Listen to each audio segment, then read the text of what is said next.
تو کام تو نیکی کا ہی ہے، غریبوں کی مدد کرنا اور ان کو سپورٹ کرنا، لیکن اس میں بھی کیا ہوتا ہے کہ آ، باقاعدہ فوٹوز وغیرہ لے کے فیس بک پہ لگا دی جاتی ہیں، نیوز پیپرز میں دے دی جاتی ہیں، اور ساتھ میں وہ ان لوگوں کو بھی دکھایا جاتا ہے جو لے رہے ہوتے ہیں۔ تو دیکھا جائے تو کیا ان بیچارے غریبوں کی کوئی عزت نہیں ہے؟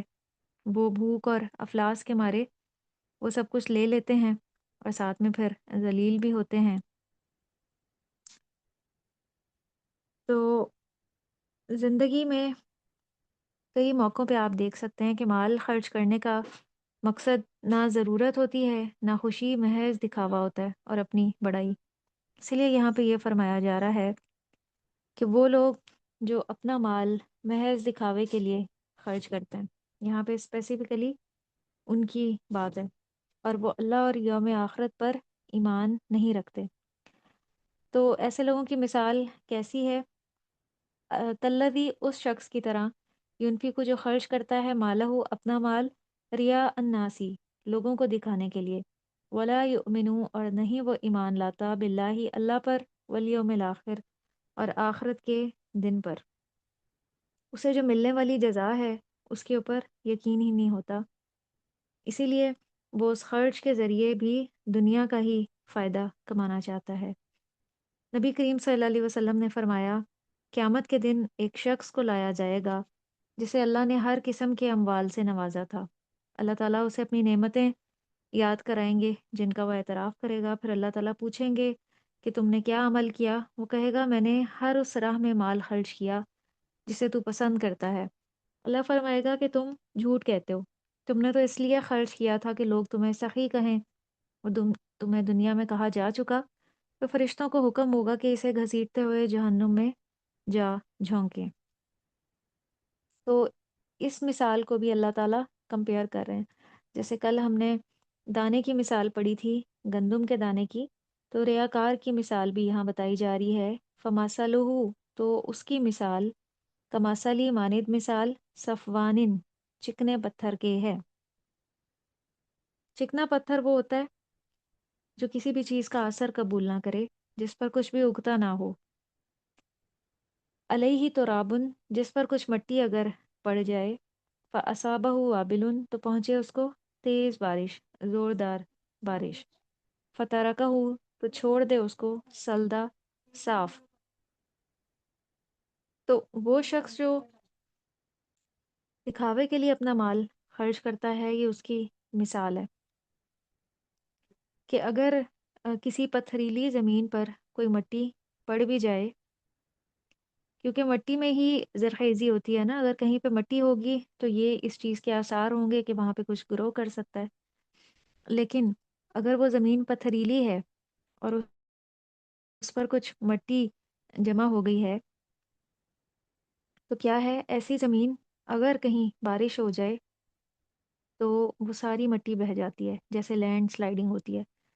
تو یہ مثال اس انسان کی ہے جو دکھاوے کے لیے اپنا مال خرچ کرتا ہے، کہ بظاہر یہ لگ رہا ہوتا ہے کہ وہ اس مٹی میں کچھ زرخیزی اگے گی، کچھ گرو کرے گا، لیکن کیا ہے کہ وہ بارش اس سب کو بہا کے لے جاتی ہے، یعنی اس کا سارا اجر و ثواب ضائع ہو جاتا ہے، کچھ بھی اسے حاصل نہیں ہوتا، سب کچھ ویسٹ ہو جاتا ہے، ساری فصل ختم ہو جاتی ہے۔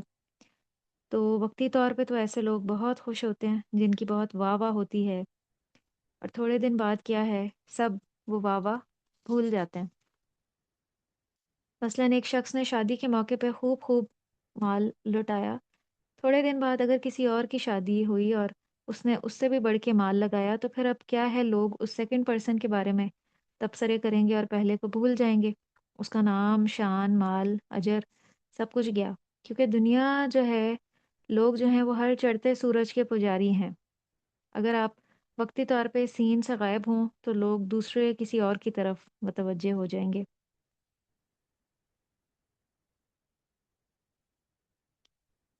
تو یہ دنیا کی ایک بہت بڑی حقیقت ہے۔ میجورٹی لوگ جو ہیں ان کی جو زندگی ہے اس کا کوئی مقصد نہیں ہے،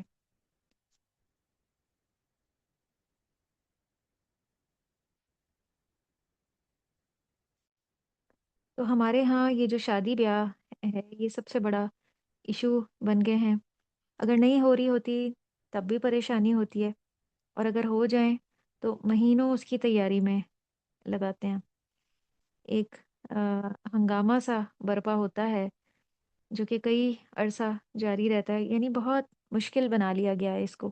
بہت سے لوگ تو بینک سے لونز لے کے اس فریضے کو سر انجام دیتے ہیں، اور پھر کیا ہوتا ہے کہ شادی کے فوراً بعد ہی جھگڑے فساد شروع ہو جاتے ہیں۔ ایک حدیث ہے، اس کا مفہوم یہ ہے کہ شادی جتنی سادگی سے ہوگی میاں بیوی کی زندگی میں اتنی ہی اللہ کی رحمت ہوگی، اور اس کے برعکس دیکھیں کہ ہماری شادیوں میں اللہ کی کتنی نافرمانی کے کام ہوتے ہیں۔ تو جو حقیقی خوشی ہے نا، وہ ہے زندگی کا بامقصد ہونا۔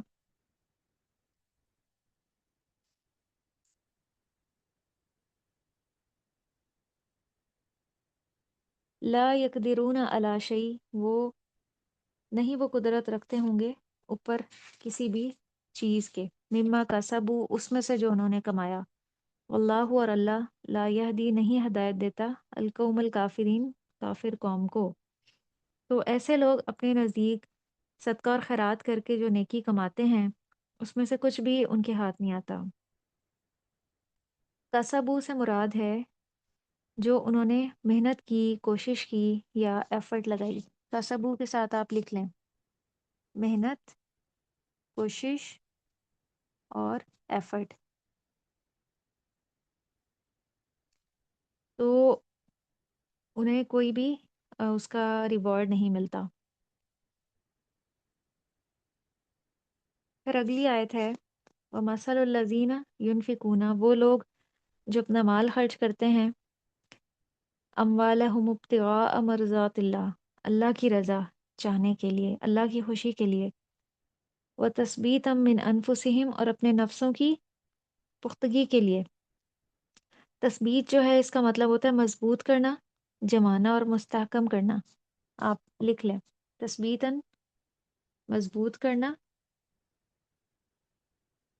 جمانا، مستحکم کرنا،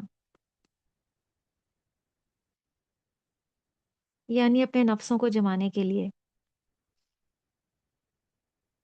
نیکی کے کاموں میں، خیر اور بھلائی کے کاموں میں اپنے نفسوں کو جمانے کے لیے وہ خرچ کرتے ہیں۔ اب یہاں ان کی مثال دی جا رہی ہے کمثل جنتن، مانند مثال ایک باغ کے ہے۔ آپ کو یہ مثالیں سمجھ آ رہی ہیں جو اللہ تعالیٰ کمپیریزن کے لیے ساتھ دے رہے ہیں؟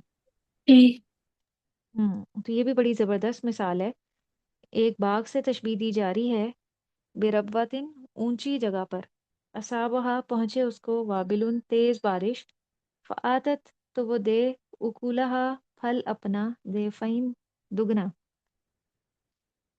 کہ ایسا باغ جو بلندی پر ہو، اگر زور کی بارش آ بھی جائے۔ پچھلی مثال میں کیا تھا کہ زور کی بارش آئی تو وہ ساری مٹی بہا کے لے گئی جو پتھریلی زمین کے اوپر تھی، لیکن یہاں پہ جو ہے جو باغ ہے وہ بہت بلند جگہ پہ ہے، تو اگر زور کی بارش آئے بھی تو وہ اپنے پھل دگنے لائے۔ فَإِلَّمْ يُصِبْهَا وَابِلٌ، پھر اگر نہ پہنچے اس کو تیز بارش، فتل، تو شبنم ہی صحیح۔ واللہ، اور اللہ، بما، ساتھ اس کے جو تعملون، تم عمل کرتے ہو، بصیر، خوب دیکھنے والا ہے۔ تو یہ جو مثال ہے یہ اس انسان کی ہے جو نیک جذبے اور نیک نیتی سے خرچ کرتا ہے نیکی کے کام میں۔ اس کی مثال دی جا رہی ہے کہ ایک باغ کی طرح جو بلند جگہ پہ ہو، یعنی پہاڑی علاقے میں، یا علاقے میں، پہاڑی علاقوں میں اگر بارش ہو تو زیادہ سرسبز اور زرخیز ہو جاتے ہیں۔ آپ نے دیکھا ہے نا کہ اسلام آباد سے آگے مری میں پہاڑی علاقے ہیں تو وہاں پہ کتنا سبزہ نظر آتا ہے۔ اگر بارش ہو بھی تو کیا ہوتا ہے،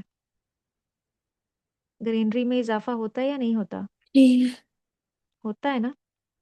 جی تو وہ جو پہاڑی علاقے ہیں وہ بلند جگہ پہ ہوتے ہیں نا، تو یہ ایسی ہی جگہ کی مثال دی جا رہی ہے جو بلند جگہ پہ ہو، اور اگر وہاں پہ بارش پہنچے تو اس کی سرسبزی اور زرخیزی میں مزید اضافہ ہو جائے۔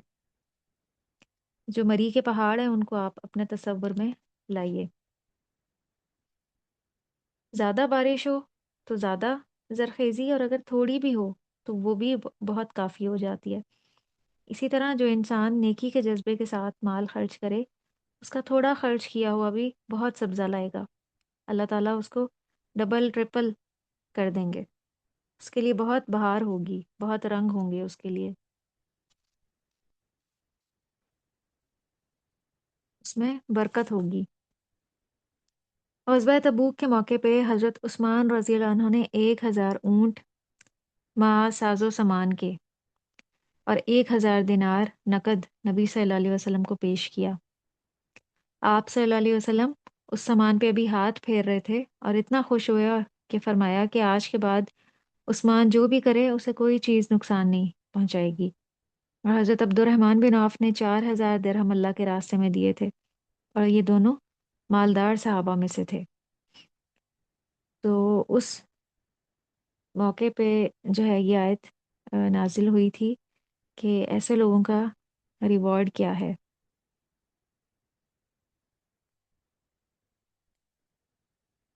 پھر آیت نمبر 266 ہے،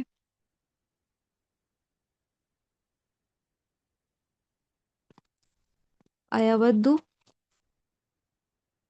کیا چاہتا ہے، احدکم، تم میں سے کوئی ایک، ان تکونا کہ ہو، لہو اس کے لیے، جنتن ایک باغ، من نخیل کھجوروں کا، و انابن اور انگوروں کا، یعنی گھنا باغ مراد ہے، کھجور کے درختوں کا اور انگوروں کا، اور کیا ہو، تجری من تحتی حل انہار، بہتی ہوں اس کے نیچے نہریں، لہو فیہا اس کے لیے اس میں، من کل ثمرات ہر طرح کے پھل ہوں۔ عربوں کے ہاں جو ہے نا وہ عمدہ باغ کا یہی تصور ہوتا تھا، اسی لیے اس کی مثال دی جا رہی ہے کہ ایسا باغ جس کے کنارے کھجور کے درخت ہوں اور بیچ میں انگور وغیرہ کے درخت ہوں، اور اس کے اندر پانی بھی بہہ رہا ہو۔ تو اللہ فرما رہے ہیں کہ کیا کوئی تم میں سے چاہتا ہے کہ اس کا ایسا باغ ہو، اور وَأَصَابَهُ الْكِبَرُ اور پہنچے اس کو بڑھاپا، وَلَهُ اور اس کے لیے، ذُرِّيَّةٌ اولاد ہو، ضعفاء کمزور، یعنی بہترین باغ ہو اور مالک جو ہے اس کو بڑھاپا آ جائے، اس نے اپنی ساری زندگی اس باغ کے لیے اسپینڈ کی ہو، اور اب اس کے بڑھاپے میں وہ باغ اس کا بہت ہی سرسبز و شاداب ہو جائے، درخت بھی بہت گھنے ہو جائیں، ہر طرح سے وہ پرفیکٹ ہو، لیکن اس کی اولاد ابھی چھوٹی ہو یعنی کمزور ہو، تو کیا ہو، فَأَصَابَهَا پھر پہنچے اس کو، ہا کی ضمیر جو ہے یہاں پہ جاری ہے جنتن باغ کی طرف، جنتن کے ساتھ ہمیں گول تا نظر آ رہی ہے، تائے مربوطہ، اور یہ علامتی مونس ہے، اسی لیے یہاں پہ جو ضمیر لگائی گئی ہے وہ مونس کی لگائی گئی ہے، ہا کی ضمیر جو ہے وہ مونس کی ہوتی ہے، ہو مذکر کی ضمیر ہوتی ہے اور ہا جو ہے وہ مونس کی ضمیر ہوتی ہے۔ پھر پہنچے اس کو، کس کو، یعنی اس باغ کو، احسارون ایک بگولا، پی ہی اس میں نارون آگ ہو، فہ ترکت تو جل جائے، یعنی پیرنٹس نے ساری زندگی ایفرٹ کی کہ ان کے بچوں کی زندگی آسان ہو جائے، لیکن ایٹ دی اینڈ بڑھاپے میں کیا ہوا کہ جو باغ تھا اس کو ایک آگ کا بگولا آئے، یا سخت آندھی یا طوفان آئے، کوئی آسمانی آفت نازل ہو، اور وہ سارا باغ جو ہے وہ جل کے راکھ ہو جائے۔ مراد اس سے کیا ہے کہ ایک وہ شخص جس کے پاس بہت بہترین باغ ہے، اس سے اس کی بہت آمدنی آتی ہے، لیکن ابھی اس کے بچے چھوٹے ہیں کہ اچانک اس باغ پہ کوئی آسمانی آفت آ جاتی ہے، سب باغ جل جاتا ہے، تو ایسے میں اس شخص کا حال کیا ہوگا، ذرا آپ امیجن کریں اس کے دل پہ کیا بیتے گی، اور وہ کتنی پریشانی سے گزرے گا، کیونکہ اب اس کی ایج ایسی ہے کہ وہ دوبارہ محنت بھی نہیں کر سکتا، اس کے بچے بھی چھوٹے ہیں، اس کا سارا مال، ساری زندگی کی جو جمع پونجی ہے وہ ایک طرح سے ضائع ہو گئی ہے، اب صرف اس کے پاس رنج ہے، غم ہے، مایوسی ہے یا پریشانی ہے۔ تو اس مثال سے سمجھانا کیا مقصود ہے، آپ کو سمجھ میں آتا ہے کہ اس مثال کے ذریعے اللہ سبحانہ و تعالیٰ اصل میں کیا سمجھانا چاہ رہے ہیں؟ اس سے پچھلی آیت میں جو چیز گزری ہے نا اسی سے یہ ریلیٹڈ ہے۔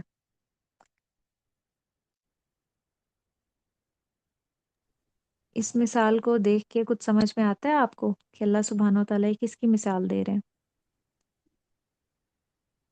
دکھاوے کے جی کس دکھاوے کی؟ کے ریلیٹڈ. بالکل بالکل صحیح سمجھی ہیں آپ. یہ اسی شخص کی مثال ہے جو دکھاوے کے لیے اپنا مال خرچ کرتا ہے. کہ اب آپ اس کو اس طرح سے دیکھیں کہ ایک انسان دکھاوے کے لیے اپنا مال خرچ کرتا ہے تو وہ سمجھیں کہ صدقہ خیرات سے اس کے لیے ایک باغ تیار ہونا تھا نا آخرت میں، کہ وہ جو بھی اسپینڈ کر رہا ہے اس کے لیے ایک عمدہ باغ تیار ہوتا ہے. جیسے یہاں پہ کھجوروں کو اور انگوروں کا ذکر ہے، جیسے جنت میں باغات ہوں گے، تو آخرت میں اس کو وہی اس کے جو لگائے ہوئے باغ ہیں یا م، کھیت ہیں وہ اس کو ملنے تھے جب اس کو اس کی ضرورت تھی. آخرت میں جا کے اس فائدے کی ضرورت تھی، اور عین اس وقت جب وہ سب سے زیادہ ضرورت مند تھا اس کا باغ جل گیا. اسی طرح سے جو دکھاوے کے لیے اپنا مال خرچ کرتا ہے اس کی بھی آخرت کی کھیتی ضائع ہو جاتی ہے. اگر مال خرچ کیا دنیا میں اور دکھاوے کے لیے کیا یا احسان جتا کے یا اذیت کے ساتھ، تو کل قیامت کے دن جب ہم اس باغ کی آمدنی یا اس کے اجر و ثواب کے انتہائی مستحق ہوں گے، ضرورت مند ہوں گے، تو وہ کیا ہے کہ وہ سب کچھ ضائع ہو جائے گا وہاں پہ، کیونکہ اچھی نیت سے کام نہیں کیا تھا دنیا میں. تو آخرت جو ہے وہ دنیا کی کھیتی ہے، جو ہم اس دنیا میں اسپینڈ کریں گے وہی آخرت میں کاٹیں گے. تو دنیا میں اگر مال خرچ کرنے کی نیت ریاکاری تھی یا اذیت احسان جتا کے خرچ کیا، تو روز قیامت کوئی بھی ریوارڈ اور نیکی نظر نہیں آئے گی. تو اسی کو اللہ تعالیٰ یہاں پہ اس مثال کے ذریعے سمجھا رہے ہیں.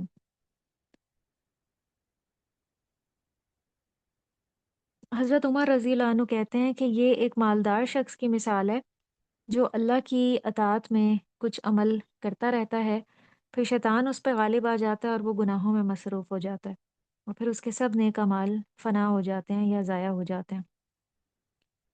تو بسا اوقات انسان بھی، کوئی بھی انسان صدقہ اور خیرات کر کے یہ سمجھتا ہے کہ وہ بہت نیک ہو گیا، اور وہ صرف اسی کام کو نیکی سمجھتا ہے، اور اس کے اندر نیکی کا ایک خاص تکبر پیدا ہو جاتا ہے. اسی طرح بہت سے لوگ جو تہجد وغیرہ پڑھتے ہیں تو ان میں بھی ایک خاص قسم کی نیکی کی بڑائی پیدا ہو جاتی ہے، کہ اور انہیں اپنی نیکی پہ بڑا مان ہوتا ہے. اور کچھ لوگوں کو اسی طرح جو کثرت سے صدقہ اور خیرات کرتے ہیں انہیں بھی اس پہ بڑا مان ہوتا ہے، اور وہ ہر جگہ اس کو کوٹ کرتے ہوئے نظر آتے ہیں، ذکر کرتے ہوئے نظر آتے ہیں کہ وہ فلاں خدمت خلق کا کام کر رہے ہیں یا فلاں جگہ پہ اپنا مال لگا رہے ہیں.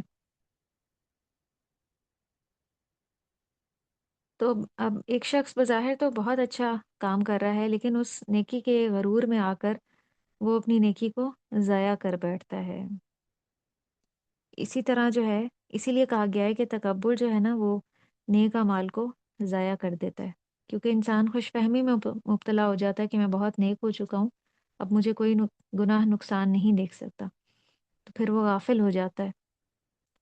اسی لیے آخری دم تک انسان کو کبھی بھی اپنے کسی نیک عمل کو پیمان نہیں ہونا چاہیے، صرف اللہ کی رحمت پیمان ہونا چاہیے. کوئی بھی محض اپنی کوشش اور محنت سے جنت میں نہیں جا سکتا جب تک اللہ کی رحمت نہ ہو. اس لیے کبھی نہیں یہ سوچنا چاہیے کہ میں بہت نیک ہو گئی ہوں یا میرے پاس تو بہت علم آ گیا ہے.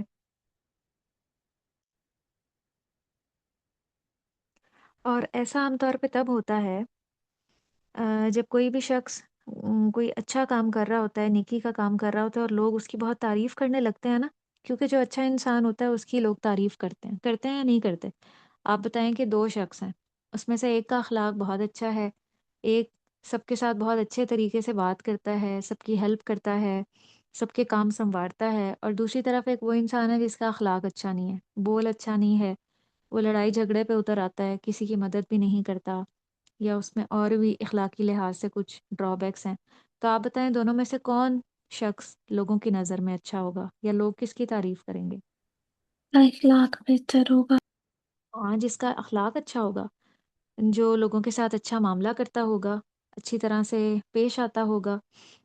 تو جب کوئی اپنا اخلاق اچھا کر لیتا ہے نا، آپ دیکھیں شیطان جو ہے وہ ہر وقت ہمارے پیچھے لگا ہوا ہے۔ سب سے پہلے تو وہ یہی کوشش کرتا ہے کہ کوئی بھی بندہ اللہ کے راستے پہ نہ آئے، لیکن اگر کوئی کوشش کر کے محنت کر کے اللہ کے راستے پہ چلنے کی ٹھان لیتا ہے، اس راستے کو پکڑ لیتا ہے، اپنے اخلاق کو سنوارنا شروع کر دیتا ہے، قرآن پڑھتا ہے اور جو جو چیزیں اللہ کی پسند کی ہوتی ہیں اس کو اڈاپٹ کرنا شروع کر دیتا ہے، تو ایک وقت آتا ہے اس کا اخلاق اچھا ہونا شروع ہو جاتا ہے، اور پھر لوگ اس کی تعریف کرتے ہیں کہ دیکھو یہ کتنا اچھا ہو گیا ہے، اس نے اپنے اخلاق کو کتنا اچھا بنا لیا ہے، ہمیں بھی ایسا کرنا چاہیے۔ پھر شیطان یہاں سے بھی اپنا وار کرتا ہے، وہ اس کے دل میں یہ خیال ڈالتا ہے کہ تم تو بہت بہت نیک ہو گئے ہو، بہت تم آ، بڑے نیکی کے لیول پہ پہنچ گئے ہو۔ تو تکبر تبھی پیدا ہوتا ہے جب لوگ بہت تعریفیں کرنے لگتے ہیں، پھر دل میں شیطانی خیال ڈالتا ہے کہ تم بہت اچھے ہو، تم بہت نیک ہو، پھر انسان اس پہ پھولنے لگتا ہے۔ تو ایک شخص جو ہے وہ خوب مال جب خرچ کرتا ہے تو شیطان اس کے دل میں یہ خیال ڈالتا ہے کہ تم تو بہت سخی ہو گئے ہو، پھر وہ کیا کرتا ہے کہ مزید مال خرچ کرتا ہے اور پھر دکھاوے کی نیت سے وہ اپنا مال خرچ کرتا ہے، تو اس طرح اس کے لیے پھر نیکی کا اپنا یہ کام سنبھالنا مشکل ہو جاتا ہے۔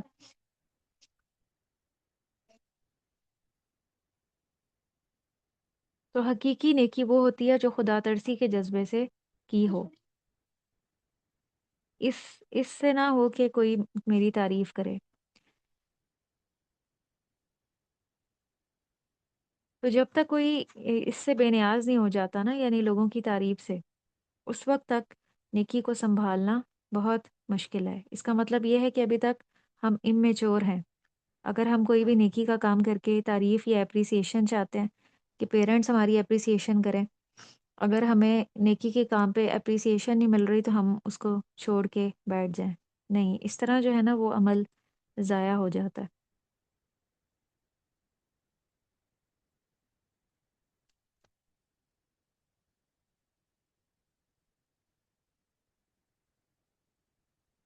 کذالک یبین اللہ، اسی طرح اللہ بیان کرتا ہے تمہارے لیے نشانیاں، لعلکم، تاکہ تم تتفکرون، تم غور و فکر کرو، یعنی ایسی ہی مثالوں کے ذریعے اللہ تعالیٰ اپنی باتیں اور احکامات تمہارے لیے خوب کھول کھول کر بیان کرتا ہے تاکہ تم غور و فکر کرو۔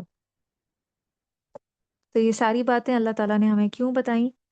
تاکہ ہم غور و فکر کریں،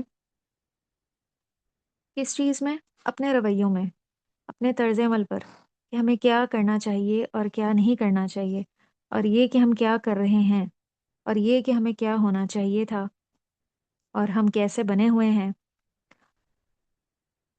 تو اس لیے غور و فکر جو ہے وہ بہت ضروری ہے۔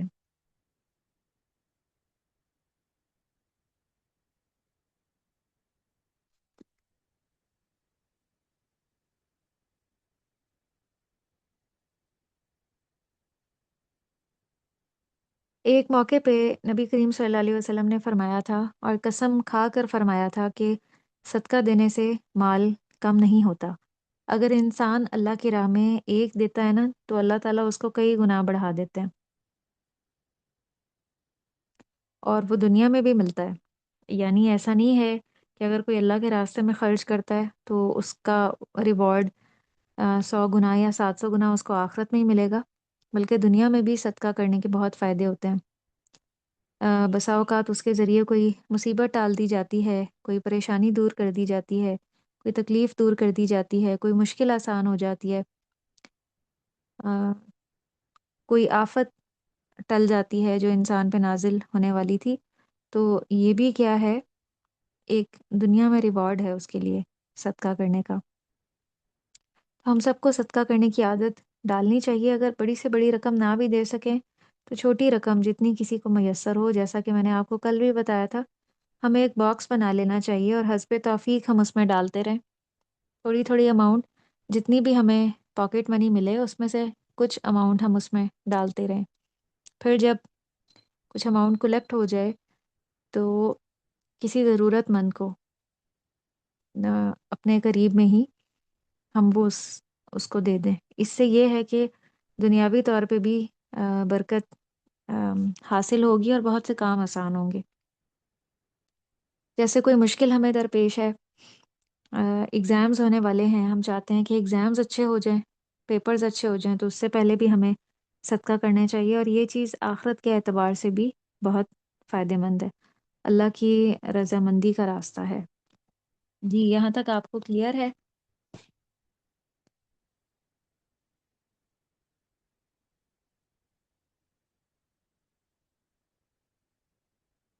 جی. آیت نمبر 264 سے آپ بتائیں کہ صدقے کے ساتھ اگر من اور رضا ہو تو اس سے کیا ہوتا ہے؟ یہ سوری میرا مائک اسٹک ہو گیا تھا، کلیئر ہے؟ اچھا یہ بتائیں آیت 264 سے صدقے کے ساتھ من اور رضا شامل ہونے سے کیا ہوتا ہے؟ آیت کی روح سے آپ بتائیں گی.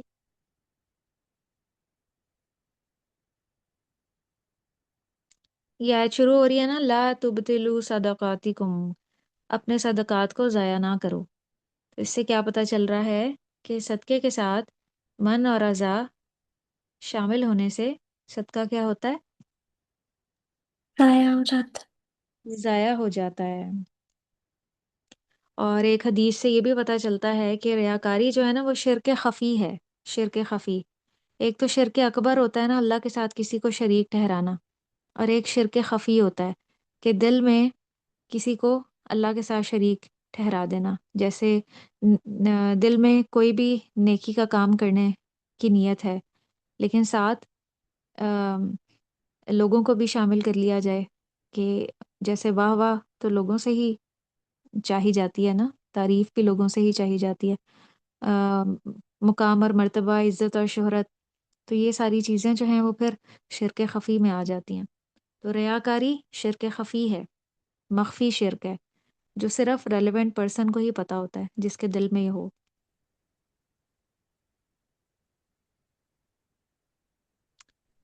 دکھاوے کا صدقہ کرنے والوں کے بارے میں اس آیت میں کیا مثال دی گئی ہے، اور اس سے آپ نے اپنے عمل کے لیے کیا سیکھا؟ کیا مثال ہے بتائیں. کہ جیسے پتھر پتھر سے بھری زمین کے چکنے اوپر، پتھر، چکنے پتھر پر. چکنے پتھر پر جس طرح مٹی ہو اور تیز بارش اس کو بہا کر لے جائے، اسی طرح جو ہم صدقہ دیتے ہیں اگر اس میں دکھاوا شامل ہو تو وہ جو صدقے کی نیکی ہوتی ہے وہ دکھاوا اس کو بہا ہوں. دیتا ہے، یعنی ضائع کر دیتا ہے اس نیکی کو. تو ہم نے اپنے عمل کے لیے کیا سیکھا؟ کہ ہم نے اپنے عمل کے لیے یہ سیکھا ہے کہ ہاں، صدقے میں یا مال کے خرچ کرنے میں دکھاوا شامل نہیں ہونا چاہیے. صرف صدقے اور مال کے خرچ کرنے میں، یا اس مثال کو ہم باقی اعمال پہ بھی آخری انٹرپریٹ عمال کریں؟ میں. بالکل، ہر عمل میں، نیکی کا کوئی بھی کام ہو اس میں وہ ہمیں دکھاوے کے لیے نہیں کرنا، بلکہ آخرت کے اجر کی خاطر خالص نیت سے اللہ کے لیے کرنا ہے. اور اگر ہمیں اپنے دل میں ریاکاری محسوس ہو تو پھر ہم کیا کریں؟ اس کو کیسے ختم کریں؟ کیسے ختم ہوگی وہ؟ اس کا کیا طریقہ ہوگا؟ دعا جو ہے وہ بندہ مومن کا بہترین ہتھیار ہے. دعا کے ذریعے ہم اپنی کسی بھی بیڈ ہیبٹ کو چینج کر سکتے ہیں، اچھی ہیبٹ میں کنورٹ کر سکتے ہیں. تو اگر ہمیں اپنے دل میں ایسے کوئی جذبات محسوس ہوں تو ہم اللہ سے دعا کریں. ایک بک ہے قرآنی اور مسنون دعائیں، اس میں یہ دعا ہے ریاکاری سے بچنے کی. انشاءاللہ میں اس بک میں آپ کو یہ دعا دکھاؤں گی، وہ بک بھی میں آپ کو سینڈ کر دیتی ہوں. تو اگر ہمیں اب یہ جذبات اپنے دل میں محسوس ہوں تو فوراً ہمیں یہ دعا اللہ سے مانگنی چاہیے کہ اللہ آپ مجھے اس سے محفوظ رکھیں. تو اللہ تعالیٰ انشاءاللہ دل کی جو حالت ہے اس کو درست کر دیں گے اور نیت کو خالص کر دیں گے. آیت 265 میں بتائیں کہ جو مخلصین ہیں وہ کس نیت سے صدقہ کرتے ہیں؟